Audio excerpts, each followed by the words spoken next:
নমস্কার, শুভ সন্ধ্যা। আপনাদের সকলকে নকশালবাড়ি লাইভ এবং উত্তরে রেডিও 91.9 FM ইয়ার সান ইয়ার ভয়েসের বিশেষ অনুষ্ঠান এবং এতদিনে আপনাদের সকলের প্রিয় অনুষ্ঠান উত্তরের আড্ডায় স্বাগত জানাই। আমাদের আজকের এই বিশেষ পর্বে আমাদের সাথে যিনি অতিথিরূপে উপস্থিত রয়েছেন, আজকের এই আমাদের আড্ডার যে ভিন্ন রকমের আলোচনা হবে সেসব নিয়েই আপনাদের সাথে পরিচয় করাচ্ছি আমাদের আজকের অতিথিকে। রয়েছেন আমাদের নকশালবাড়ি থানার ভারপ্রাপ্ত আধিকারিক শ্রী অজয় সিং মহাশয়। আমাদের উত্তরের আড্ডায় আপনাকে স্বাগত জানাচ্ছি। ধন্যবাদ। আমাদের প্রতিদিন দৈনন্দিন জীবনে পুলিশ নামটা একেবারে অতপ্রতভাবে জড়িত। আমরা এই পুলিশ মহাশয় যারা থাকেন তাদের সবসময় ইউনিফর্মে দেখি, আমরা দেখি তাদের দায়িত্ব পালন করতে, আমরা দেখি তারা তাদের নিজেদের কর্তব্যে কতটা অবিচল। কিন্তু এই ইউনিফর্মের পেছনে থাকে একটি ছোটবেলা, থাকে নানান স্মৃতি, থাকে তাদের জীবনের পথ চলা, নানান রকমের গল্প। এমনই সব রকমের গল্প এবং আমাদের দৈনন্দিন জীবনের এই সাইবার বিষয়ে অনেক কিছুই আলোচনা করব। গল্প আড্ডায় উঠে আসবে নানান কথা। সবার প্রথমেই জানতে চাইবো আপনার কাছে আপনার ছোটবেলা। প্রথমেই আগত স্বাধীনতা দিবসের জন্য সব নকশালবাড়ি বাসিন্দাদেরকে অভিনন্দন জানাই এবং আমার আমার বর্ন অ্যান্ড ব্রট আপ হচ্ছে ব্যারাকপুরে, উত্তর 24 পরগনার ব্যারাকপুরে। আমি ওখানেই বড় হয়েছি। আমি সেন্ট অস্টিন ডে স্কুল থেকে পাশ করেছি এবং তারপর ক্যালকাটা ইউনিভার্সিটিতে বিকম, তারপর চাকরির জন্য চেষ্টা, তারপর পুলিশের চাকরি। 5টা চাকরি ছেড়ে এই চাকরি ধরেছি আমি, এবং বাদ বাকিগুলো সেন্ট্রালের ছিল। আচ্ছা। আমার বাবা পুলিশেই ছিলেন, কিন্তু উনি আর্মের অফিসার ছিলেন, ব্যাটালিয়নের অফিসার ছিলেন। আমি আনামডের অফিসারে চান্স পেয়েছিলাম। আমার ছোটবেলা থেকে ইউনিফর্ম পরা চাকরির একটা ক্রেজ ছিল। তারপর সেটা পরীক্ষা দিতে দিতে চাকরির চেষ্টা করতে করতে সেটা সার্থক হয়েছে। তারপরেও আমি একটু আগে যাওয়ার চেষ্টা করেছিলাম, কিন্তু এই চাকরিতে ঢোকার পর আর সেরকম ভাবে প্রিপারেশন নিতে আর পারিনি। এরকম ভাবেই আমরা শুনলাম তাদের ওনার ছোটবেলার গল্প। এই যে ছোটবেলা থেকেই একটা ইচ্ছে ছিল যে এই ইউনিফর্মের একটা চাকরির বিষয়, এবং আজকে এই জায়গায় আসতে পৌঁছতে জীবনের পথ চলাটা, পড়াশোনা, তারপর নিজেকে তৈরি করা, প্রিপারেশন, এই বিষয়গুলো যদি একটু আমরা জানতে পারি। এই মুহূর্তে যারা নিজেরা ভাবছে আমাদের স্টুডিওর ওপারে যে তারাও এই পুলিশের কর্মক্ষেত্রের দিকে যোগদান করবে, তাদের উদ্দেশ্যে কি বলবে? পুলিশ না, যে কোনো সরকারি চাকরির জন্য প্রিপারেশনের একটা সিস্টেম আছে, যার মধ্যে আমি মনে করি আমার দিক থেকে আমি যেভাবে প্রিপারেশন নিয়েছি, তার মধ্যে ইংলিশ এবং ম্যাথস এর মধ্যে একটু শক্ত হতে হবে, একটু থাকতে হবে, এবং তারপর কারেন্ট অ্যাফেয়ার্স, জেনারেল নলেজ,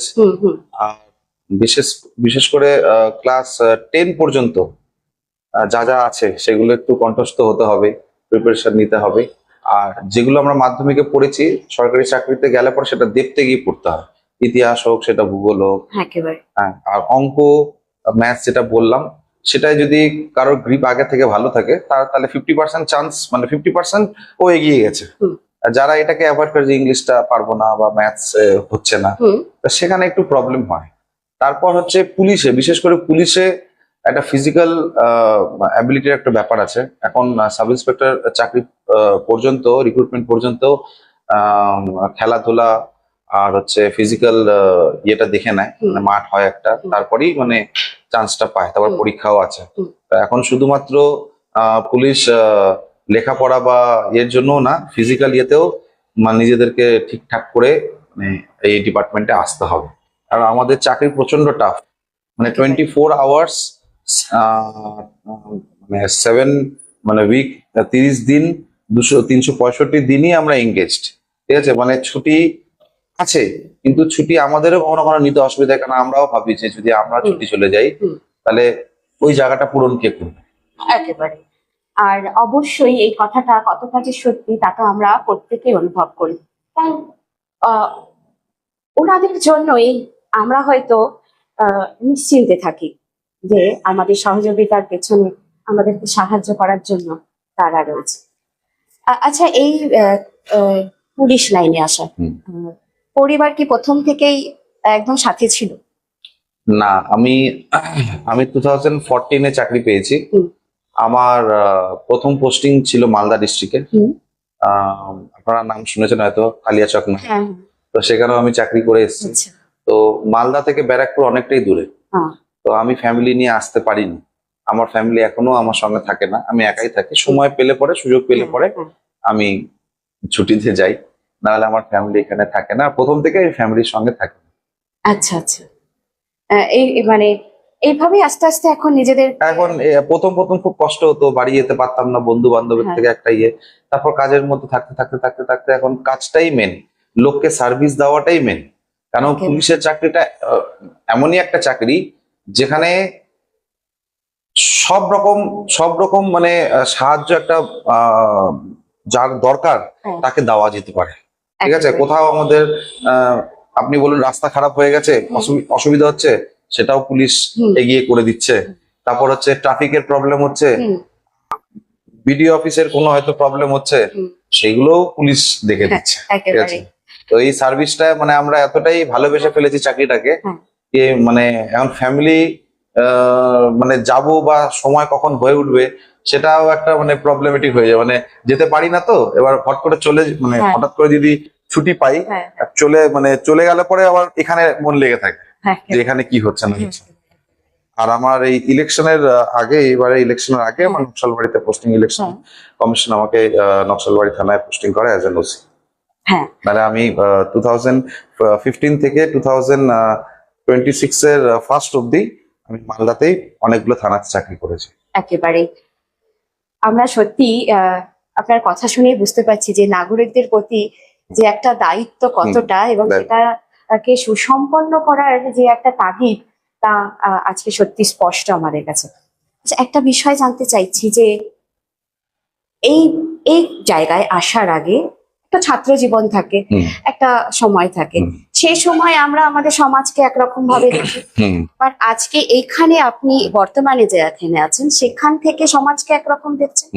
দুটোকে কি করে মেলান, বা কখনো মনে হয় যে সেই ছাত্র জীবনের সমাজটা এরকম ছিল এখানে এসে? যখন ছাত্র জীবনে যখন মানে আমি যখন সমাজটাকে সোসাইটিকে দেখেছি, দেখুন সোসাইটি ডিপেন্ড করে এক এক জায়গার উপর ডিপেন্ড করে। তো সেই সময় আমরা ভাবতাম যে এমন কিছু একটা করতে হবে যাতে সোসাইটিকে একটা চেঞ্জ করতে পারি, একটা চেঞ্জেস যেন আনতে পারি। এখন চাকরি পাওয়ার পর এখন মনে হয় সোসাইটির প্রতি আমাদের একটা কর্তব্য হয়ে গেছে।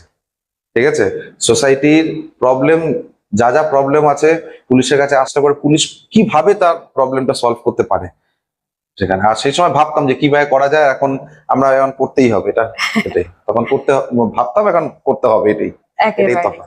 এবং এত সুন্দরভাবে করে যাচ্ছেন, আমরা নকশালবাড়ি বাসী হিসাবেও আপনার এই পরিষেবাতে সত্যি ভীষণ আনন্দিত।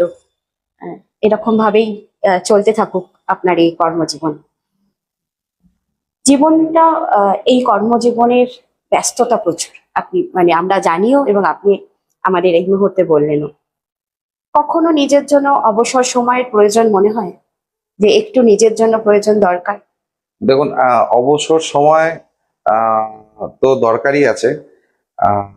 পুলিশ 24 ঘন্টা কাজ করে বা বিজি আছে, কিন্তু তার মধ্যেও কিছু সময় নিজের জন্য বার করা যায়, আর সেটাই কোয়ালিটি টাইম। তো কোয়ালিটি টাইমে আমরা এমনই কিছু করি, মানে আমি অন্যদের কথা বলতে হবে না, আমি এমনই কিছু করি যাতে আমার স্কিলটা বাড়ে এই চাকরিতে। যেরকম আমি বই পড়তে খুব ভালোবাসি, তো আমার বইয়ের কালেকশন আছে। আমি মানে কোথাও গেলে পরে আমার আমি বাড়ি গেলাম, বাড়ি থেকে হাওড়া স্টেশনে গেলাম, তো ওখানে গিয়ে বই কিনি। আচ্ছা। তো আমি এখান থেকে সিটি সেন্টার গেলাম, ওখানেও একটা দোকান আছে, ওখানে গিয়ে আমি বই কিনবো। আমার বইয়ের খুব শখ আছে, পড়ার শখ। আচ্ছা। এবং কিছু কিছু ওই মুভিজ দেখারও শখ আছে, থ্রিলার মুভিজ গুলো, যেগুলো মানে সাসপেন্স থ্রিলার, হ্যাঁ ওইগুলোর উপর প্রফেশনের সাথে একটু যুক্ত, একটু যোগ আছে। এবং তারপর আরেকটু সময় পেলে পরে ফ্যামিলির সঙ্গে একটু হ্যাঁ, বন্ধু অবশ্যই। বান্ধব আছে, কারণ আমি অনেক দূরে আছি। হ্যাঁ। এই শুধুমাত্র এই আজকে যেই জিনিসটা নিয়ে আলোচনা, সেটাতে সাইবার নিয়ে, হ্যাঁ, ওই ফোন নিয়েই আমি জড়িয়ে আছি আমার ফ্যামিলির সঙ্গে। হ্যাঁ। এছাড়া সেরকম ভাবে পারি না। অবশ্যই আমরা সেই বিষয়েও আসবো। আচ্ছা, এই মুহূর্তে কথা হলো বন্ধু বান্ধবের হুম। কথা। এই কথা থেকেই এখন তো সবাই ব্যস্ত থাকে, বন্ধু বান্ধবরাও হয়তো ব্যস্ত। ছোটবেলার বন্ধুরা কি আছে নাকি কেউ হারিয়ে গেছে? ছোটবেলার বন্ধু, একটা কথাই আছে, 7 বছরের বন্ধুত্ব, 7 বছরের উপরে যখন বন্ধুত্ব হয়েছে, সেটা আর বন্ধু থাকে না, সেটা সম্পর্ক হয়েছে। অবশ্যই। তো আমরা ছোটবেলা থেকেই যারা বন্ধুরা ছিল, একটা স্কুলের বন্ধু হয়, হুম। একটা কলেজের বন্ধু হ্যাঁ। হয়, একটা হয় নিজের যেই প্রফেশনে চাকরি করছি যেখানে, সেখানে একটা বন্ধু হ্যাঁ। হয়। কিন্তু সব বন্ধুর মধ্যে সব থেকে আসল হয় যাকে 4 বছর বাদে হয়তো ফোন করলাম যে কেমন আছিস, ও 4 বছর কি করলি সেটা জানবে না, হয়তো বলে আরে এতদিন বাদে ফোন করলি, বল কিছু সমস্যা। হ্যাঁ। তো এই বন্ধু এখনো আমার আছে, আমার হ্যাঁ। ছোটবেলাকার বন্ধু এখনো আছে, তাদের সঙ্গে এখনো কথা হয়। বাহ। আমি বাড়ি গেলে পরে ওদের সঙ্গে দেখা হয়। ওরা হয়তো আমি যদি না থাকি তাহলে হয়তো নিজেরাও দেখা করে না, সময় নেই, ঠিকই বলেছেন। কিন্তু আমি আসলে পরে সবাই সব মানে কাজ বন্ধ করে অজয় এসে যেতে হবে। বাহ। আমাদের তরফ থেকেও আপনাদের এই বন্ধুত্ব অটুট থাকুক, সেই শুভকামনা রইল। এইভাবেই চলতে থাকুক। অবশ্যই বন্ধুরা, আমরা সত্যি কর্মজীবনে ভীষণ ব্যস্ত থাকি, তার মাঝেও এই আমাদের বেঁচে থাকতে যেরকম এই অক্সিজেন, হুম। আমার মনে হয় বন্ধুরাও সেই অক্সিজেনের কাজটাই করে। এমন ভাবেই চলতে থাকুক। শুধু স্যারের নয়, স্টুডিওর ওপারেও যারা রয়েছেন তাদের প্রত্যেকের মানে বন্ধুদের সাথে বন্ধুত্ব অটুট থাকুক। এবার আহ আমরা শুনলাম সেই ছোটবেলা, বিভিন্ন রকমের স্মৃতি, নানান কথা। এখন সোজাসুজি চলে যাচ্ছি আপনার এই কর্মক্ষেত্রে। আহ, সবার প্রথমে একটা সমস্যা আমাদের এই সাইবার, এইটা, সেই ক্ষেত্রে বর্তমানে আপনি আমাদের স্টুডিওর ওপরে যারা আজকে আমাদের এই অনুষ্ঠান দেখছেন, যারা শুনছেন, তাদেরকে তাদের উদ্দেশ্যে যে কি কি ধরনের এই সাইবার প্রবলেম মানে আসতে পারে আমাদের জীবনে? ব্যাপার হচ্ছে এই যে মোবাইল হ্যান্ডসেট, আগে বলি সাইবার। সাইবার মানে কি? সাইবার মানে হচ্ছে কম্পিউটার রিলেটেড জিনিসকে আমরা সাইবার বলি। এখন আমাদের হাতে, প্রত্যেকজনের হাতে অ্যান্ড্রয়েড বা আইফোন যাও আছে, সেটাও একটা কম্পিউটারের মধ্যেই পড়ে। এবার যারা মিলেনিয়াল, মানে আমরাই তো মিলেনিয়াল, 90s এর আমরা, তো আমরা হয়তো ক্লাস গ্রাজুয়েশনের পরে হয়তো মোবাইল কি জিনিস দেখতে পেয়েছি, তখনও আমরা অ্যান্ড্রয়েড পাইনি। অ্যান্ড্রয়েড তারপরে পেয়েছি, আমরা গ্রাজুয়েশনের পরেই হয়তো পেয়েছি। তো আমরা তাও এটা আয়ত্তে এনে ফেলেছি। তারপরে যারা আছে জেনজি, এখন অ্যালফা বেটা যা বেরিয়ে যাচ্ছে, ঠিক আছে, ওরা তো ইকুইপ থাকছে। কিন্তু মিলেনিয়ালের আগে যারা ছিল তাদেরকে কিন্তু এখন মোবাইল দরকার, কারণ মোবাইল ছাড়া চলবে না। কিন্তু মোবাইলে তারা ইকুইপড না। তখন প্রবলেমটা হয় কি, যে what are the dos and don'ts for using a mobile phone or internet. এবার এখন যেটা হয়ে গেছে, সবার ব্যাংক অ্যাকাউন্ট মোবাইলের সঙ্গে লিংক আছে, আধারের সঙ্গে লিংক আছে, এবং শুধুমাত্র ফোন নাম্বার ওখানেও না, আমরা হোয়াটসঅ্যাপ করছি, আমরা ফেসবুক করছি, মানে প্রতারণার এমন কোনো জায়গা নেই সেখানে যেখানে আমরা মানে ঢুকে পড়েছি, এমন ফেজে ঢুকে পড়েছি। তার মধ্যে চলে এসছে আর্টিফিশিয়াল ইন্টেলিজেন্স, যেটা এক পক্ষে মানে কিছু স্টুডেন্টদের বা যারা প্রফেশনাল আছে তাদের কাজে লাগছে, আবার কিছু লোক ওই জিনিসটাকে আবার বাজে কাজেও ব্যবহার করছে। তো সাইবার রিলেটেড সাইবার মানে এই যে সাইবার নিয়ে যারা প্রতারণা হচ্ছে বা যাও মানে বুঝতে পারছে না, না বুঝে হয়তো করে ফেলছে, তার জন্য বহু রকম সমস্যা হয়েছে। তার জন্য 2019 সালে প্রত্যেকটা জেলাতে সাইবার ক্রাইম থানা খোলা হয়েছে। কিন্তু ব্যাপারটা হয় হয়তো কোনো মেইন জায়গাতে, কোনো জেলার মেইন জায়গাতে হয়তো সাইবার থানাটা আছে, কিন্তু হয়তো প্রত্যন্ত গ্রামের মধ্যে কেউ ফ্রড হচ্ছে, সে ওই সাইবার থানায় যেতে পারছে না। তার জন্য আমাদের মাননীয় মুখ্যমন্ত্রী উনি প্রত্যেকটা থানায় এখন সাইবার হেল্প ডেস্ক করে দিয়েছে। আর এমনকি প্রত্যেকটা থানাতেও অফিসারদেরকে ওয়েল ইকুইপ করে দিয়েছে এই সাইবার প্রতারণা কিভাবে কোপ আপ করার জন্য, যাতে কি লোককে সাইবার থানাতে আলাদা করে যেতে না হয়। নকশালবাড়ি মানে দার্জিলিং পুলিশ এবং নকশালবাড়ি থানার পক্ষ থেকে আমরা একটা বিল বানিয়েছি, বিলের মানে একটা ডুজ অ্যান্ড ডোন্ট আমরা বানিয়েছি। ওটা এখনো প্রিন্ট করা হয়নি। আমরা চেষ্টা করব ওইগুলোকে আরো যাতে লোকের হাতে ওটা যদি একবার লোক পড়ে অন্তত প্রতারণা থেকে বাঁচবে। তো prevention is always better then cure. আপনার আজকে 10,000 টাকা আপনি ফ্রড হয়ে গেলেন, তারপর আপনি পুলিশের কাছে আসলেন, পুলিশ ইনভেস্টিগেশন করছে, একবার ইউপিতে চলে গেল টাকা, একবার অন্ধ্রপ্রদেশে চলে গেল, পুলিশ ইনভেস্টিগেশন করছে, কিন্তু আপনি যদি আগেই জানতেন যে ওটিপিটা যদি আমি শেয়ার না করি তাহলে আমার টাকা কাটবে না, তাহলে পরে সেটাই ভালো হয়। তো আমরা ওই সাইবার জড়িত প্রত্যেকটা স্কুলেও, মানে সব থেকে বেশি হচ্ছে মানে কোনো সোসাইটিতে যদি আমাকে পৌঁছাতে হয় সেখানকার বাচ্চাদেরকে যদি আমি পাই, কেন এক জায়গায় বাচ্চাকে পাওয়া মানে অনেকগুলো ফ্যামিলিকে আমি এক জায়গায় পাওয়া।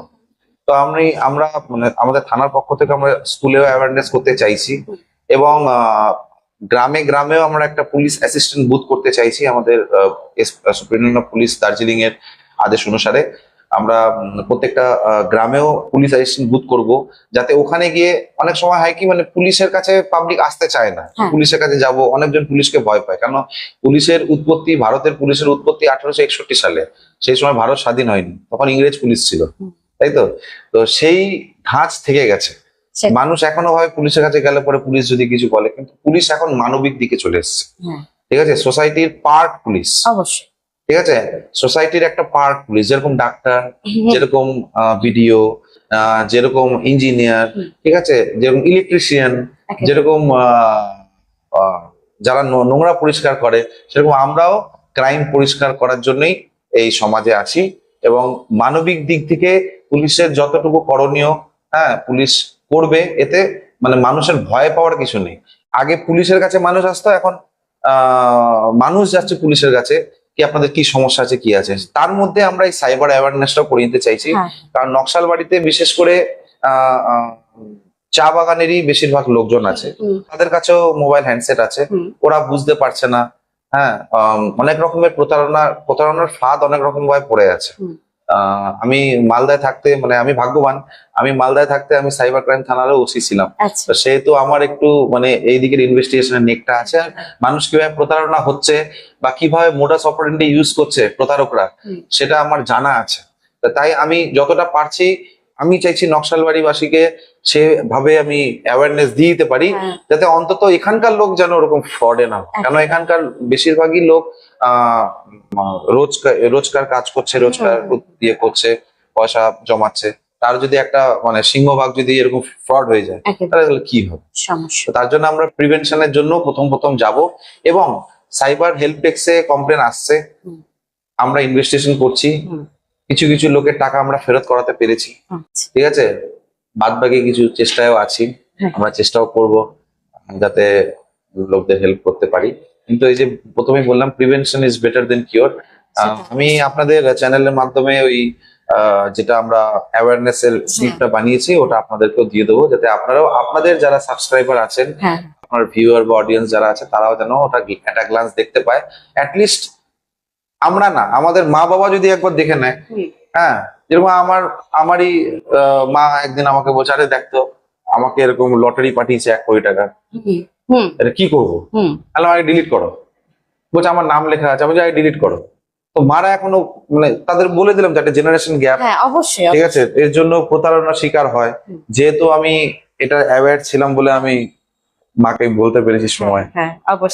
এমনও হয়েছে যে আমাদের কাছে এসছে যে স্যার দেখুন তো এরকম হয়েছে, এটা করবো, না না না করবেন না, ডিলিট করে দিলাম। পরে গিয়ে বুঝতে পেরেছে না, আমি প্রতারিত হতাম। অবশ্যই এটা ভীষণ গ্রহণযোগ্য এবং গুরুত্বপূর্ণ একটি তথ্য আমরা পেলাম। কিছু কিছু যেটা কথা হলো আমাদের মধ্যে যে এই গল্পে, যে একটা ওই গ্যাপ, জেনারেশন গ্যাপ, এই একটা বিষয় রয়েছে মানুষের, যে আমি তো খুব সাধারণ, আমার তো তেমন কোনো পয়সা করে কিছু নেই, ব্যাংক অ্যাকাউন্টে ওই অল্প কিছু টাকা আছে, আমিও কি প্রতারণার শিকার হতে পারি? প্রতারণার শিকারে শুধু আপনার পয়সারই মানে যাবে এটা কোনো ব্যাপার না। প্রতারণা যাকে বলা হয়, মানে চিটিং যাকে বলা হয়, ঠিক আছে, চিটিং শুধু পয়সাই যাবে এরকম ব্যাপার না। ব্যাপার হচ্ছে আমি আপনাকে প্রতারণা করবো, তো আমি বললাম যে আমি বললাম যে আমি আমার নাম করে আপনাকে কেউ ফোন করলো, হ্যাঁ অবশ্যই। ফোন করে বললো যে আমি আপনাকে চিনি, এরকম আমার একটা প্রবলেম হয়েছে, হুম। তো আমাকে 20,000 টাকা একটু ধার দিন, আমি আপনাকে কালকে সকাল মধ্যে দিয়ে দেবো। এবার আপনি জানেন যে তো ওসি নকশাল বাড়ি, হ্যাঁ কি আছে, হেল্প চাইছে, দিয়েই দিয়ে, হয়তো কোনো প্রবলেম অবশ্যই আছে, অবশ্যই। আপনি ভেরিফাই করলেন না, নাম্বারটা অন্য দেখলেন, দিয়ে দিলেন না। হুম এবার যে অ্যাকাউন্টে টাকা গেল, হুম এবার দেখুন আপনি যখন জানতে পারবেন যে আপনি ফ্রড হয়েছেন, হুম তখন আপনার প্রথম কাজ কি, পুলিশের কাছে গিয়ে ওই অ্যাকাউন্ট নাম্বারটা দেবেন। হুম ধরা পড়লে কে পড়বে, ওই অ্যাকাউন্ট নাম্বার পড়বে। আপনি বলেন এই যে অ্যাকাউন্ট হোল্ডার যে আছে হুম সেই আমার সঙ্গে প্রতারণা করেছে। কিন্তু যখন আমরা দেখতে যাব ইনভেস্টিগেশনে, হুম তখন দেখবো যে যার নামে অ্যাকাউন্টটা আছে হুম। ও নিজেও জানে না যে আমার নামে অ্যাকাউন্ট হয়ে আছে। হ্যাঁ তাহলে একটা তো বললাম টাকা পয়সা বা হ্যাঁ। প্রতারণা হলো, আরেকটা হচ্ছে যখন আপনাকে প্রতারকরা পারবে না টাকা পয়সা প্রতারণা করতে, তখন আপনার ডকুমেন্টস নিয়ে নেবে। হ্যাঁ। যেরকম প্যান কার্ড, আমাদের ডকুমেন্টস মানে হচ্ছে আধার কার্ড, হুম ভোটার কার্ড, প্যান কার্ড, ঠিক আছে, কেওয়াইসি যেটাকে বলে, ওটা আপনার নিয়ে নেওয়ার চেষ্টা করবে। আপনি যে প্রতারণা হচ্ছেন আপনি প্রথমেই বুঝতে পারবেন যখন আপনার সঙ্গে কথা বলবে, আপনার আধার কার্ড চাইবে, ভোটার কার্ড চাইবে। হুম এবার যখন দেখলো আপনাকে প্রতারণা করা গেল না, হুম তখন আপনার ওইগুলো তো রেখে দিল। হুম That will be used for making various bank accounts, hmm UPI accounts, credit card ইস্যুর জন্য। এবার এবার ওইগুলো বানিয়ে এবার অন্য লোককে প্রতারণা করে ওই অ্যাকাউন্টে টাকা নেবে। হ্যাঁ। তো কালকে যখন ইনভেস্টিগেশন হবে, তখন কি হলো, আপনার অ্যাকাউন্টে টাকাটা ঢুকেছে, আপনাকে পুলিশ ডাকবে। হুম। তো এটাই হচ্ছে মানে আপনার সমস্যার মুখে প্রত্যেকেই। টাকা টাকা আপনার কাছে নেই এটা বলে লাভ নেই, হ্যাঁ। প্রতারণাতে ওটাও আসে, ওটাই। ওটাও আসে। সেটাই কথা। এই যে ভাবনাটা অনেকের মধ্যেই আমরা শুনতে পাই যখন আমরা এইসব বিষয়ে কথা বলা হয় বা আলোচনায় হয়। আমি খুব সাধারণ আমিও কি এই প্রতারণার শিকার হতে পারি।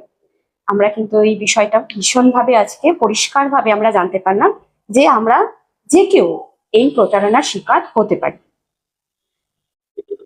এর শিকার তো হতে পারি, এই একটা বিষয় গেল।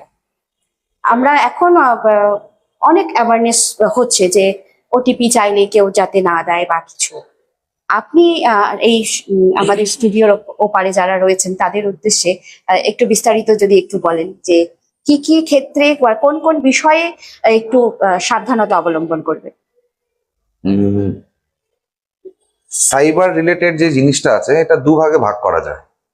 একটা হচ্ছে ফিনান্সিয়াল হুম বা টাকা নিয়ে, হুম আর একটা হচ্ছে সোশ্যাল মিডিয়া নিয়ে। হুম তো আমি প্রথমে সোশ্যাল মিডিয়াটাই বলে দিই। হুম সোশ্যাল মিডিয়াতে যেটা হচ্ছে মেনলি, আমার কাছে কদিন আগে একটা ছেলে এসেছিল, আমি নাম বলবো না, হুম সে এসে বলছে স্যার আমার নামে কেউ একটা অ্যাকাউন্ট বানিয়ে দিয়েছে আমার ছবি ইউজ করে, হুম। দিয়ে এবার সবাইকে মেসেঞ্জারে আমারই বন্ধুদেরকে মেসেজ করে বলছে যে আমার টাকা দরকার আছে। হুম তো এটা হচ্ছে ফেসবুক মানে আইডেন্টিটি থিফট বলে এটাকে, মানে হচ্ছে আমার আমার ছবি ইউজ করে অন্য কেউ একটা অ্যাকাউন্ট বানিয়ে ভরে থাকে। তো এখান থেকে বাঁচার পদ্ধতি কি আছে, যদি বেশিরভাগ লোকই করে, আপনিও হয়তো করেন, হয়তো ফেসবুক নিজের প্রোফাইল লক করে রেখে দেয়। প্রোফাইল লক করে রাখলে পরে যারা ফ্রেন্ডে নেই, মানে নিজের ফ্রেন্ডের মধ্যে নেই, তারা আপনার ছবি অ্যাক্সেস করতে পারবে না ফেসবুক। শুধুমাত্র যারা ফ্রেন্ডে আছে তারা অ্যাক্সেস করতে পারবে। হুম তাহলে আমরা প্রথমে প্রোফাইলটা লক করলাম। দ্বিতীয় হচ্ছে, এবার যদি ওই প্রতারক যদি আপনাকে ফ্রেন্ড রিকোয়েস্ট পাঠালে আপনি অ্যাকসেপ্ট করে নিলেন, তাহলে তো ও আপনার ছবি পাবে। হুম তাহলে দ্বিতীয় ব্যাপার হচ্ছে, যে ফ্রেন্ড রিকোয়েস্ট পাঠাচ্ছে সেটাকেও ভেরিফাই করতে হবে। হুম ভাবুন আপনার পাশের পাশের বাড়িরই, ভাবুন এখনকার যেটা ইয়াং জেনারেশন যারা হয়, কোনো মেয়ে বা ছেলে হুম পাশের বাড়ির কোনো হয়তো ছেলে বা মেয়েকে পছন্দ করে, হুম এবার কোনো প্রতারক দেখলো যে ওকে ফ্রড করা যাবে এইভাবে, তো পাশের বাড়ির ছেলের ছবি দিয়েই করে দিল বা মেয়ের ছবি দিয়েই করে দিল।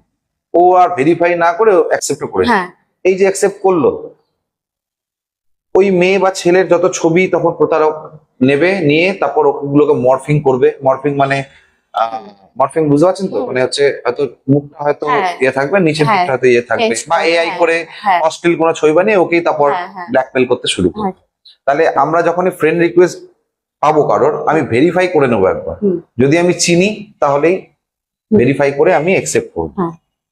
আচ্ছা, এবার যদি আমরা জানতে পাই যে আমাদের নামে অ্যাকাউন্ট কেউ খুলে বসে আছে, আমার নামে হয়তো দুটো অ্যাকাউন্ট চলছে, আমি চালাচ্ছি একটা কিন্তু অন্য দুটো আমি চালাচ্ছি, তাহলে আপনার পাশের যে থানা আছে ওখানেই আপনি সাইবার হেল্প ডেস্ক পেয়ে যাবেন।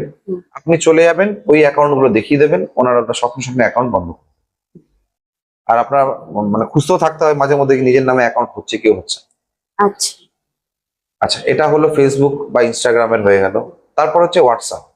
হোয়াটসঅ্যাপে বা ফেসবুকেও বলবো, আননোন নাম্বার বা আননোন প্রোফাইল থেকে ভিডিও কল যেন কেউ না ধরে। হুম।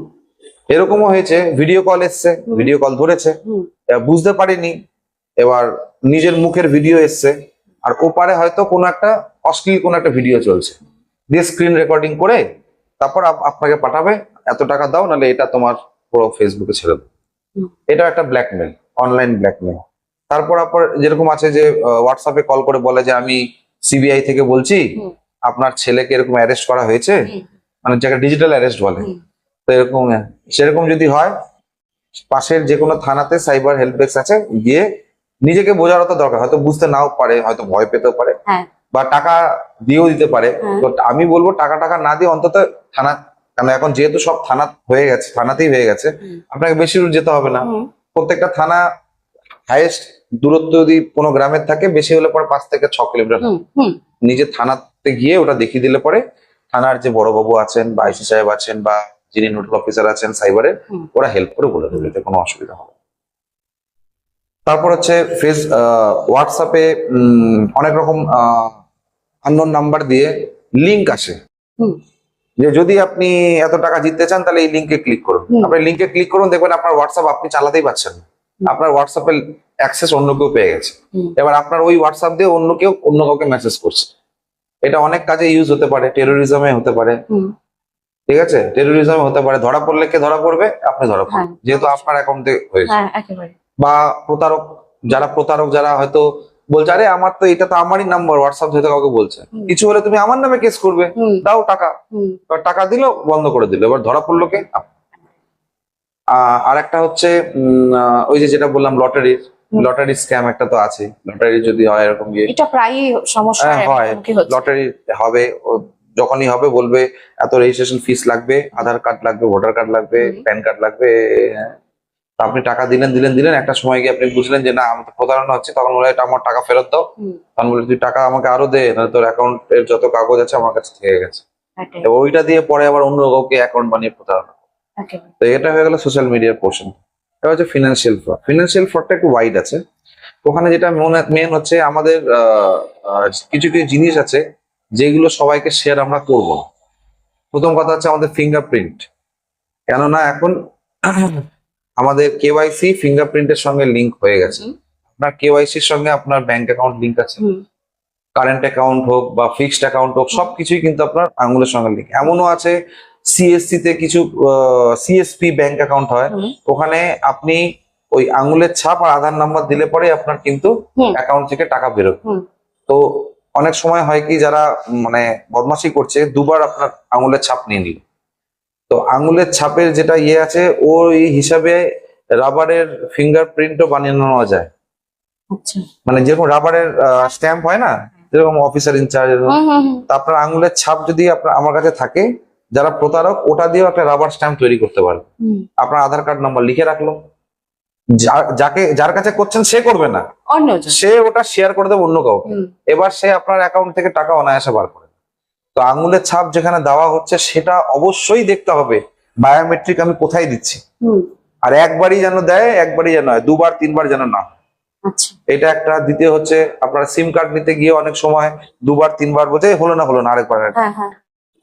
সেখানে ভাববেন একবার আঙুলের ছাপ মানে আপনার একটা সিম বেরিয়ে গেল, দুবার আঙুলের ছাপ মানে আপনার দুটো সিম বেরিয়ে গেল। আচ্ছা। এবার আপনি একটা সিম নিয়ে গেলেন, একটা সিম রেখে দিল, ওই সিম নিয়ে প্রতারণা হবে। হুম। ঠিক আছে, ওটিপি শেয়ারটা তো কমন জিনিস, এটা হ্যাঁ, কোনো এটা ব্যাপার তো না। এখন হয়ে গেছে। এমপিন, ইউপিআই পিন, এগুলো শেয়ার করবেন না। কিছু কিছু মোবাইল অ্যাপ আছে যেখানে আপনার স্ক্রিন আমি শেয়ার করতে পারবো। হুম।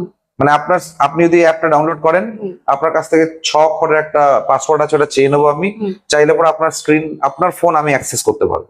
আচ্ছা। এর মধ্যে সব থেকে বড় হচ্ছে এনিডেক্স। হুম। এনিডেক্স বলে একটা অ্যাপ আছে, হুম। টিম ভিউয়ার আছে, আরো আছে কিছু। তো অনেক সময় হয় কি, ওই যে এটা এটা এটা জড়িয়ে আছে মেন জিনিস কি এর সঙ্গে, দেখবেন এখন আমরা এতটাই মানে ফোনের উপর এতটাই মানে রিলাই করে ফেলেছি, আমরা সবকিছু অনলাইন চাই। মানে একেবারে। খাওয়ারও অনলাইন আসবে, হ্যাঁ, ফ্লিপকার্টেও সব অনলাইন হবে, সবকিছু অনলাইন, এমনকি টাকাটা চলে গেলেও টাকা ওই কমপ্লেনটা অনলাইন করে টাকাটা ফেরত আসে। এবার হলো কি, ফোন পেতে হয়তো আপনি নাম্বার দিয়ে হয়তো কারোর সঙ্গে কথা বলেছেন, কথা বলার পরে ও বলেছে আমার এই নাম্বারে টাকা পাঠিয়ে দাও। হুম। এবার নাম্বারের হয়তো একটা নাম্বার এদিক ওদিক হয়ে গেল, হুম। তো আপনি কাউকে টাকা পাঠিয়ে দিলেন, আপনি দেখলেন আরে অন্য জায়গায় টাকা চলে গেল। তাহলে আপনি কি করবেন? ফোন পের কাস্টমার কেয়ার নাম্বার খুঁজবেন। হ্যাঁ, তো কোথায় খুঁজবেন? গুগলে। গুগল যে নাম্বার দিয়ে রেখেছে ওটাই প্রতারণার নাম্বার। এবার আপনি ফোন করলেন, ওরা একদম কল সেন্টারের মতনই করবে, এখনো হয়তো ডিলিট হয়ে গেছে, হ্যাঁ। বা যে সংস্থার নাম বলছে হয়তো পরে আমার নামে হয়তো মামলা করে দিতে পারে, কিন্তু এটা জাস্ট আমি বোঝানোর জন্য, হ্যাঁ। ফোন পেয়েরই আছে আমি বলছি না, হ্যাঁ। কথার কথা বলছি। হ্যাঁ। ফ্লিপকার্টের হতে পারে, অ্যামাজনের হতে পারে, চাকরির হতে পারে, ফ্রড হলে পরে আমরা গুগলে গিয়ে নাম্বার সার্চ করি। গুগলে গিয়ে নাম্বার একদম কোনো সংস্থার সার্চ করা উচিতই না। আচ্ছা। কেন, যারা প্রতারণা করবে সেখানেও প্রতারণা করে রাখবে। হুম। তা যারা হয়তো প্রতারকরা ফোন করবে, ফোন করে বলবে যে ঠিক আছে আপনাকে একটা লিঙ্ক দিচ্ছি, ওটা ক্লিক করুন, ক্লিক করার পর আপনি ফোন করুন। এবার লিঙ্ক ক্লিক করলো, করার পরে ওই এনডেক্সটাই খুললো, ঠিক আছে, খোলার পর ফোন করলো যে এরকম খুললাম, তো ওটা যে 6টা ডিজিট আমাকে দিল। এবার আপনার ফোন ও অ্যাক্সেস করছে, ঠিক আছে, আপনার ফোন অ্যাক্সেস করে আপনার অ্যাকাউন্টে ঢুকে বলছে যে ফোনে ঢুকে বলছে আপনি আপনার যেটা ইউপিআই আছে, ভীম ইউপিআই বা ফোন পে বা পেটিএম এ যান, ওখানে গিয়ে এরকম এরকম করুন, এটা ক্লিক করুন, আমরা পাঠাচ্ছি, এটা ক্লিক করুন। এবার আপনি ভাবছেন টাকা আসছে, হ্যাঁ। দিয়ে বললে এবার আপনার এমপিনটা দিন। হ্যাঁ। আর এমপিন যখন দিচ্ছেন ও তো দেখে নিচ্ছে, হ্যাঁ। তারপরের এমপিন গুলো ওরা নিজেরা দিয়ে টাকাটা উঠিয়ে দেবে, করে নেব। ঠিক আছে। এটা তো একরকম হলো।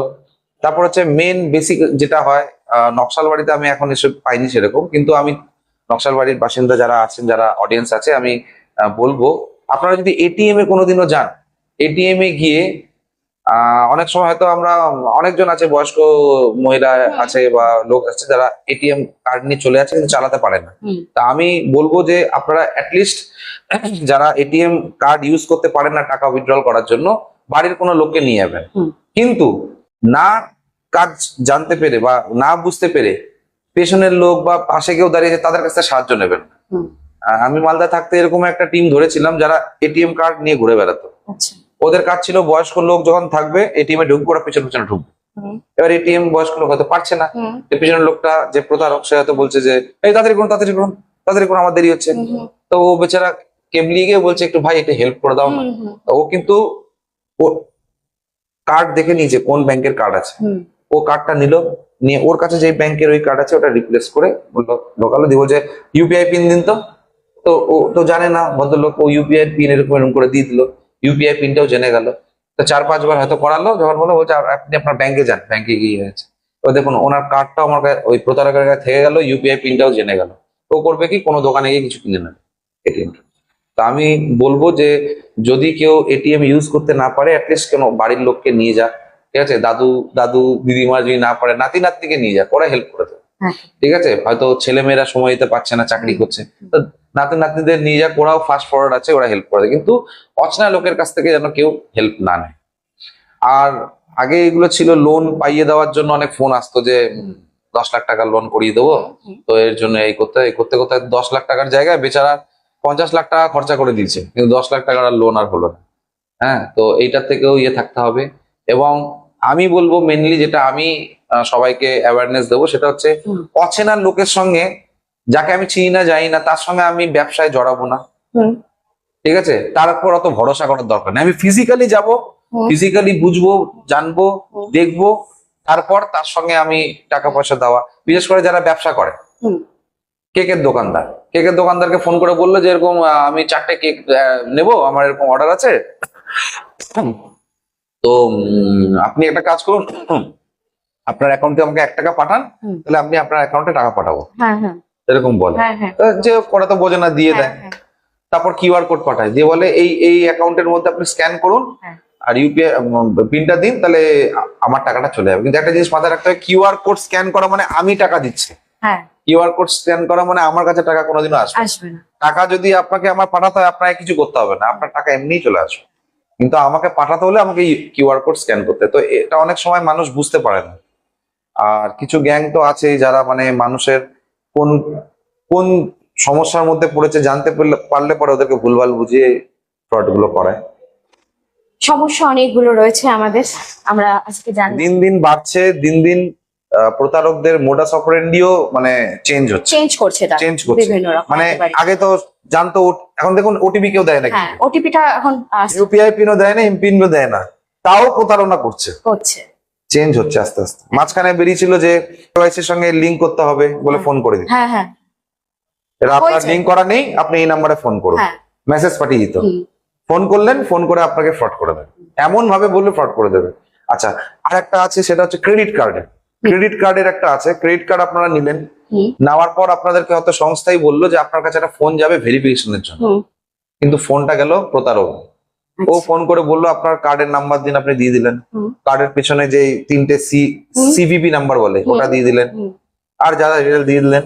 তারপর বললো যে পিন আছে, পিনটাও দিন, যে হট করে 50,000 টাকা কেটে গেল। পরে জানতে পারলেন যে ওটা প্রতারক ছিল। হুম। তো এটাও ভেরিফাই করতে হবে, যদি কার্ডের ভেরিফিকেশন থাকে তো কার্ড যে সংস্থার আছে সেই সংস্থাকে বলতে হবে যে আপনি বলুন, আমি ফিজিক্যালি ভেরিফিকেশন করবো, আমি ফোনে করবো না, কারণ ফোনে আমি প্রতারিত হওয়ার হ্যাঁ। চান্স আমার বেশি। একেবারে। আমাদের আজকের এই আলোচনায়, এই গল্প আড্ডায় আলোচনায় যে বিষয়গুলো থাকছে, মানে আমরা শুনলাম, আলোচনা হলো, আমরা সকলেই বুঝতে পারছি তা কতটা গুরুত্বপূর্ণ। স্যার যেগুলো বললেন, আশা করি আপনারা সকলেই খুব ভালো করে শুনবেন আর নিজেদেরকে সচেতন ভাবে রাখবেন, যাতে এই প্রতারণার সম্মুখীন হতে না হয়। মহিলা হেল্পলাইন না, রয়েছে। এর মাঝখানে আমি একটু বলে দিই, যদি কেউ সাইবার প্রতারিত হয় হ্যাঁ। এবং মনে হয় যে থানা অবধি পৌঁছাতে পারছি না, হুম। তার জন্য এনসিআরপি বলে একটা সংস্থা আছে। হুম। এনসিআরপি এটা ওই সাইবার ফ্রড রিলেটেডই আছে। সাইবার ফ্রড বা আপনার সোশ্যাল মিডিয়াতেও যদি কোনো হুম। ফ্রড হয়ে থাকে বা কিছু হয়ে থাকে, তার জন্য ওর নাম্বার হচ্ছে একটা 1930 টোল ফ্রি নাম্বার। যেরকম চাইল্ড লাইনের নাম্বার আছে হুম। 1098। হুম। আমি সব স্কুলে গিয়ে বলি 1098, মানে 1098। হ্যাঁ। সেরকম ওটাও টোল ফ্রি, এটাও টোল ফ্রি, হ্যাঁ। 1930।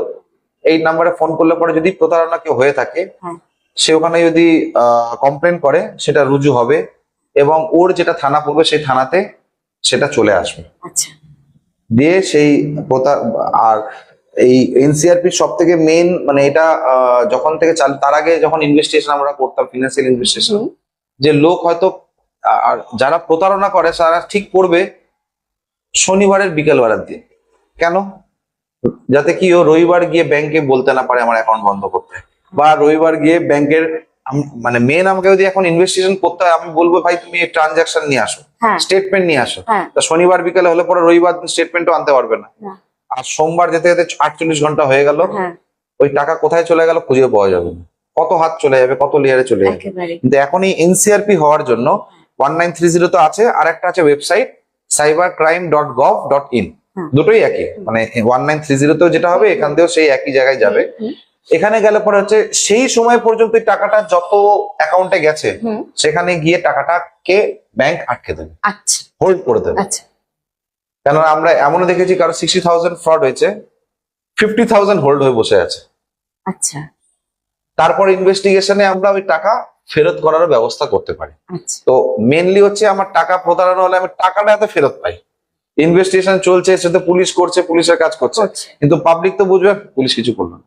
তো এই এনসিআরপি হওয়ার ক্ষেত্রে এখন আমরা ওই বিলটা আপনাকে বলাই হলো, ওর মধ্যেও লেখা আছে 1930 এই নাম্বারে ফ্রড হলে পরে, এই নাম্বারে কল করলে পরে, এখন বেশিরভাগ তো ইউপিআই ফ্রড হচ্ছে, ট্রানজাকশন আইডিটা দিয়ে দিলে পরে বা ব্যাংকের স্টেটমেন্ট দিয়ে দিলে পরে সঙ্গে সঙ্গে ওই ট্রানজাকশন কোন কোন ব্যাংকে গেছে, যতটা ব্যাংকে গেছে ওখানে গিয়ে হোল্ড করে দেবে। তাতে কি হবে কি, মানুষ টাকাটা অন্তত ফেরত পেতে পারে, সময় লাগবে কিন্তু পাবে, যেটা আগে করা যেত না। একদম। এটা প্রত্যেকটা সাইবার হেল্প ডেস্কেও করা হয়েছে, এবং আমি আপনাদের মাধ্যম দিয়েও এটা বলে দিলাম, কারণ আমি প্রথমেই বললাম prevention is better then cure. ঠিক আছে, অ্যাওয়ারনেস তো হচ্ছেই। যদি কেউ ফ্রড হয়ে যায়, তারা আবার আমার কাছে আসবে, স্যার এরকম হয়ে গেল, 3 দিন বাদে আসলো, ওর টাকা কেউ তুলে নিয়ে চলেই গেল, জানতেই পারলো। অ্যাটলিস্ট ও ঘরের থেকে 1930 কল করে কমপ্লেন লজ করলে অ্যাটলিস্ট ওর টাকাটা আটকাবে, তারপর আমার কাছে আসুক, তারপর আমি ওর টাকাটা এত ফেরত করতে পারি। আমি যদি ফেরত করতে পারি আমিও খুশি হবো, যে না অ্যাটলিস্ট আমি কাজ করলাম, মানুষের কাজে লাগলো সেটা। বা আমাদের সংস্থা বা আমাদের পশ্চিমবঙ্গ পুলিশ যেটা চাইছে যে সাইবার ফ্রড হলে পরে অ্যাটলিস্ট মানুষ যেন উপকার পায়, মানুষ যে ফ্রড হওয়ার টাকাটা যেন পায়। একেবারে। তবে আমাদের কাছে এটা একটু পরিষ্কার যে এই রকম ভাবে প্রতারণার মুখোমুখি যদি আমাদের হতে হচ্ছে, তবে সবার আগে আমাদেরকে কি করণীয়, তারপর আমাদের জন্য যারা 24 ঘন্টা তৎপরতায় থাকেন তারা তো রয়েছে। একটা সমস্যা দেখা যায় যে এই ফোন চুরি হয়ে যাওয়ার বিষয়টাও কিন্তু একটা ভীষণ গুরুত্বপূর্ণ হুম, রয়েছে। হুম। চুরি হয়ে যাচ্ছে, তারপরে বিভিন্ন রকমের কিছু হয়ে যাচ্ছে। হুম। সেই ক্ষেত্রে এবার অনেকে এমনও আছে, এবার একটা বিষয় থাকে যে অনেকে এরকমও রয়েছে যে টাকা প্রতারণার সম্মুখীন হয়েছে, অনেকে ভেবে নেন যে টাকাটা আর পাবো না। হুম। অনেকে হয়তো পুলিশের কাছে আসেও না। হুম। এই বিষয়টাও একটা সমস্যা। হুম। সেই ক্ষেত্রে আপনি কি বলবেন? তো সেটাই তো অ্যাওয়ারনেস বাড়াতে হবে। অ্যাওয়ারনেস না বাড়লে মানুষ, এই যে আজকে আপনার ভিউয়ার যারা আছে তারা হয়তো জেনে গেল যে এটা করতে হবে, কিন্তু যারা জানছে না, আপনাকে বলা হলো নকশালবাড়িতে বেশিরভাগই চা বাগান এলাকা আছে, হ্যাঁ। যারা জানে না সেখানে পুলিশ যাবে, সেইভাবেই ব্যবস্থা করছে, এতে পুলিশ গিয়ে ওনাদেরকে বোঝাতে পারে যে এরকম করলে এরকম হতে পারে, আর যদি এরকম হয়ে যায় তাহলে এরকম করলে তুমি টাকাটা ফেরত পেতে পারো, চান্স আছে 50%। 50% ধরে রাখতে হবে নেই, 50% ধরতে হবে আছে। হ্যাঁ, কিন্তু আমরা চেষ্টা করি যাতে 100%ই যেন পায়। অবশ্যই। অতএব একটা বিষয় কিন্তু পরিষ্কার, এই সমস্যা মেটাতে শুধুমাত্র কিন্তু প্রশাসনের ওপর নির্ভর করলে হবে না, দায়িত্ব আমাদের নাগরিকেরও। আমাদেরকেও বোঝাতে হবে আমাদের পাশে যারা রয়েছেন। আর প্রথমেই কথাই যাটা হলো যে একটা জেনারেশন গ্যাপ যেটা রয়েছে, যে আমাদের বাবা মা যারা রয়েছে, দাদু যারা রয়েছে, তাদের কাছেও এখন ফোন। তো সেক্ষেত্রে আমরা যারা জানি, ছোট বাচ্চারা যারা মানে যারা স্কুল কলেজে পড়াশোনা করছে, যারা জানি এই বিষয়গুলো, তাদেরকে সচেতন করা, এবং অবশ্যই আমাদের বাড়ির আশেপাশে বন্ধু বান্ধব আত্মীয় স্বজন যারা রয়েছে প্রত্যেকেই সচেতন করা। তবেই আমাদের এই সমস্যা থেকে দ্রুত সমাধানের একটা গতি বেরোবে। মহিলা হেল্পলাইন, এই সুবিধা রয়েছে, একটু যদি আমরা মানে জানতে পারি যে এই সুবিধা পেতে গেলে বা সবার প্রথমে বা খুব দ্রুততার সাথে কি করতে হবে। দেখুন, হ্যাঁ, মহিলা হেল্প ডেস্কটা করার কারণ আমরা সবাই জানি যে বিগত কিছুদিন আগে একটা বড় ঘটনা ঘটে গেছিল। হুম। সেই সময় মানে মহিলাদের প্রবলেমটা নিয়ে সেরকম ভাবে সচেতন মানে মানে দায়িত্ব নিয়ে হয়তো কোনো অ্যাকশন নেওয়া হয়নি বলে শুধুমাত্র মহিলার একটা হেল্প ডেস্ক করা হয়েছে। কারণ হচ্ছে মহিলাদের অনেক রকম প্রবলেম হয়, যেটা পুরুষদের কাছে এসে বলতে স্বাভাবিক বলতে পারে না। আপনারা হয়তো বাড়িতে যদি কোনো প্রবলেম থাকে, না হোক অবশ্যই। হলে পরে আপনি চাইবেন যে একটা মহিলাকে বললে আমি খুলে বলতে পারবো। হ্যাঁ। এবার আপনি থানায় গেলেন, থানায় গিয়ে দেখলেন 4টা পুরুষ মানুষ দাঁড়িয়ে আছে, ওখানে গিয়ে আপনি কিভাবে বলবেন? হ্যাঁ। বলতে পারছেন না। অনেক রকম সমস্যা থাকে, সাইবার ফ্রড তো আছেই, ব্ল্যাকমেলিং আছে, তারপর ক্রাইম এগেনস্ট ওমেন অনেক আছে, ঠিক আছে, যেগুলো মহিলা ডেডিকেটেড মহিলা হেল্প ডেস্ক না থাকলে বলা যাবে না। আগে হতো কি মানে মহিলারা বেশিরভাগ থানায় আসতে পছন্দ করতো না, পছন্দ বলতে ভয় পেত। পুলিশকে সবাই বরাবরই ভয় পায়, যতই মানবিক আমরা রূপ দেখাই তবুও পুলিশকে একটা সময় একটা জায়গায় গিয়ে মানুষ ভয় পায়, কারণ আমাদের কাজটাই এরকম। মানে আমরা মানবিক কাজ করলে আমাদেরকে কিছু কিছু জায়গায় স্ট্রিক্ট হতে হয়, ল অ্যান্ড অর্ডার মেনটেন করতে হয়, একদম। তো সেখানে স্ট্রিক্ট হতে হয়, সেখানে মহিলারা আসতে চায় না। ডেডিকেটেড হেল্প ডেস্ক হওয়াতে অনেক মহিলারা নিজের ভবন দৈনন্দিন জীবনে হয়তো বর মদ খাচ্ছে, এখানেই যেরকম আছে বেশিরভাগ আমাদের যেখানে কমপ্লেন আছে যে বর মদ খাচ্ছে, প্রচন্ড মদ খাচ্ছে, আমাকে এসে খুব মারধর করে, আপনি ম্যাডাম একটু ডেকে একটু ভালো করে একটু বুঝিয়ে দিন, আর না হলে এরপরে কেস করে দেবো। তো সেটা হয়তো মহিলা হেল্প ডেস্ক না থাকলে পরে আসতো না, যে পুরুষ মানুষ আছে কিছু বোঝেই না, তো এই জায়গাটা শুধুমাত্র মহিলাদের হেল্প করার জন্য। আরো ক্রাইম এগেনস্ট ওমেন আছে, যেরকম পণ নিয়ে সমস্যা আছে, তারপর হচ্ছে হয়তো বরের সঙ্গে সমস্যা নেই, শ্বশুর শাশুড়ির সঙ্গে হয়তো সমস্যা পণ নিয়ে, ঠিক আছে, তারপর আপনার শ্লীলতাহানি আছে, ইভটিজিং আছে, যেগুলো মানে মহিলারা গিয়ে বলতে পারে না, লোকাল থানার পুরুষ যদি ডিউটি অফিসার থাকে বলতে পারে, তার জন্য এই ওমেন হেল্প ডেস্কটা করা আছে। তারপর আমাদের প্রত্যেকটা থানার ডেডিকেটেড হেল্পলাইন তো আছেই, ফোন নাম্বার আছে, ওতেও মহিলারা ফোন করলে পরে আমরা সঙ্গে সঙ্গে ইয়ে করি। আর সব থেকে বড় ব্যাপার হচ্ছে মাঝখানে আমি একটা অ্যাওয়ারনেস করেছিলাম মাদক নিয়ে। হুম। সেখানে আমি অন ক্যামেরায় আমি আমার ফোন নাম্বার দিয়েছি সরকারি। হুম। তো ওখানেও বলা হয়েছে যারা মাদকের ব্যাপারে হয়তো প্রকাশ্যে বলতে পারছে না, আমাকে ফোনে বলবেন কোথায় কি হচ্ছে, কারো ছেলে হয়তো খারাপ হচ্ছে, হুম। হ্যাঁ, বা কিছু হচ্ছে, তা আমার নাম্বার আমি কিন্তু দিয়ে দিয়েছি। তো অবশ্য মানে আমি ফোন পেয়েই যাই, কোথাও কিছু হলে পরে আমার কাছে খবর চলেই আসে। অনেক মহিলারাও আছে আমাকে ফোন করে বলে যে স্যার আমার বর আমাকে এরকম করছে, কি করা যায়? তাহলে আপনার কি চাইছে? একটু ডেকে একটু বকে দিন স্যার। ঠিক আছে, পাঠিয়ে দিন, যতটা পারি সেবা করা। হ্যাঁ, অবশ্যই। আহ, আমাদের সমাজের অনেকটা এগিয়ে গেলেও নানান সমস্যা রয়েছে। আমরা আজ আমাদের এই আড্ডায় এই গল্পই আমরা শুনলাম এবং সমস্যার সমাধানটাও আমরা জানলাম। আশা করছি আজকে এই অনুষ্ঠান যারা দেখবেন তারা ভীষণভাবে উপকৃত হবেন।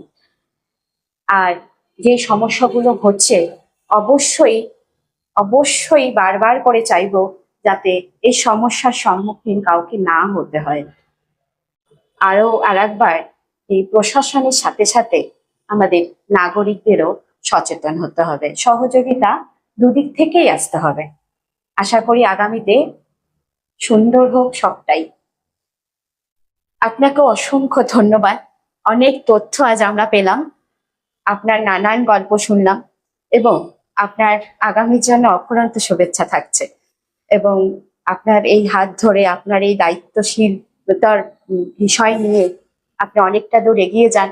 আর যেই সেবা আপনি সকলকে দিতে চাইছেন সেটা যেন একটা উচ্চতার শিখরে গিয়ে পৌঁছায়। আমাদের আজকের এই গল্প আড্ডার অনুষ্ঠান এখানেই শেষ করব। অনেকটা সময় অনেকটা কিছু নিয়েই আমাদের আজকের আলোচনা হলো। ঠিক এমনই আবারও কোনো একটি বিষয় নিয়ে আপনাদের সকলের সাথে উপস্থিত হব পরবর্তী অনুষ্ঠানে। ততদিনের জন্য সকলে ভীষণভাবে ভালো থাকবেন, সুস্থ থাকবেন। নমস্কার।